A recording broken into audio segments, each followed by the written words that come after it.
Dolls and tea parties, baseball gloves and bicycles.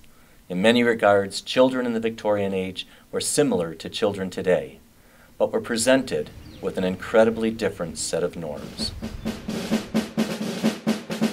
Early settlers to the Midwest faced the constant threat of warfare. Settlers in St. Peter, including the Cox family, were building homes in the shadow of multiple military conflicts. Fathers and young men were conscripted to fight in the Civil War for the preservation of the nation, leaving their children and wives behind.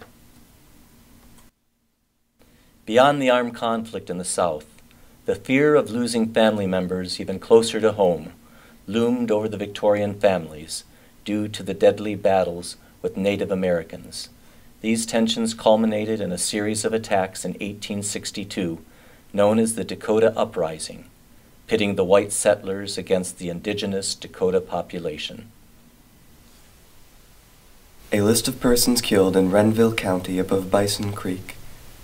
William Funenfeld, Ernst Hauff, wife and 4 children, Mrs. Myers and 3 children, John Singh, wife and 4 children.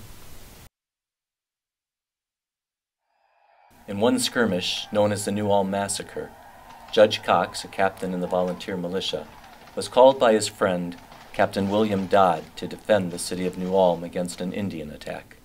While Judge Cox lived to return to his wife and children, Captain Dodd, like many in these fights, was not as fortunate. Another calamity that frequently visited Victorian families, particularly young children, was illness. Without proper medicine to fight disease, children who got sick were sequestered into quarantine sections of the home until they either got well or died. One of the Cox children remained quarantined for 3 weeks with measles before returning to full health. Like other Victorian families of the time, Judge Cox burned all the blankets, furniture, and toys that the child had used while sick in order to keep the infection from spreading. Despite these prevalent threats, Victorian life still proved to be a time for children to thrive and enjoy life.